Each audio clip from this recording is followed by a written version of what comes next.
Right after the defeat for Germany during the Battle of Stalingrad, the Battle of Kursk began, which was a battle between Germany and Russia. Although these two countries were the main countries involved, America and Britain both contributed to the war by helping Russia. Involving as many as 6,000 tanks, 4,000 aircraft, and 2 million soldiers, the Battle of Kursk is known to be one of the greatest tank battles in history.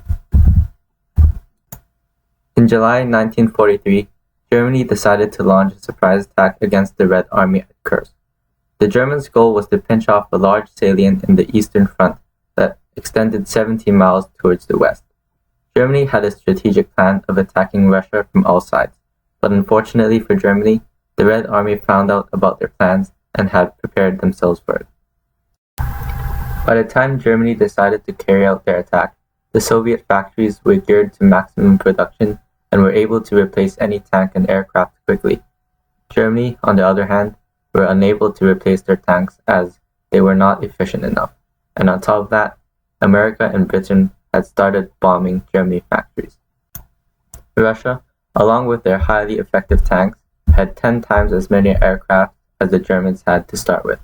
Then, within around only a month, the Red Army had nearly 4 times as many tanks as the Germans had on the Eastern Front. First off, we have a German tank destroyer, also known as the Elephant. These tanks were known as Elephants as they could be used as a forward armor shield. This combat vehicle was one of the heaviest armed and best armored of all German armored tanks at the time. Designed to destroy Soviet medium and heavy tanks at long distances, they proved highly effective. The German Panzer series had many different tanks, from light mobile tanks to heavy armored tanks. To show a few, here are some examples of the Panzer series tanks used during the battle. Many of these Panzers were heavily armed and armored, but since the tanks were rushed into production, it had certain flaws. The last notable tank from the Germans would be their Tiger tank. When it first appeared, it was the world's best armed and armored tank, and continued to be so at least until November 1943. The German Tigers were most massively used in the Battle of Kursk. Next, we have the Russian tanks. The Russians had tanks by the name of the T-series.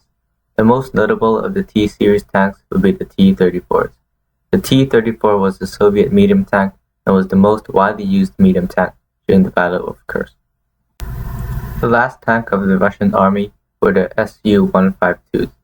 The Su-152 was a Soviet heavy self-propelled artillery vehicle. This tank was extremely powerful and proved very useful against the Germans. For such outstanding results in combat against the Germany Zoo, it was named the Animal Slayer. This tank was so powerful it could destroy 10 German tanks in a day. In conclusion, Kursk was the turning point in the war on the Eastern Front. It acted as the start of the German retreat, preventing Hitler's power from getting out of hand. The Battle of Kursk led to many other battles, most notably when in August 1944, the Red Army finally reached Berlin, which was when Hitler committed suicide before the Soviet troops could reach him.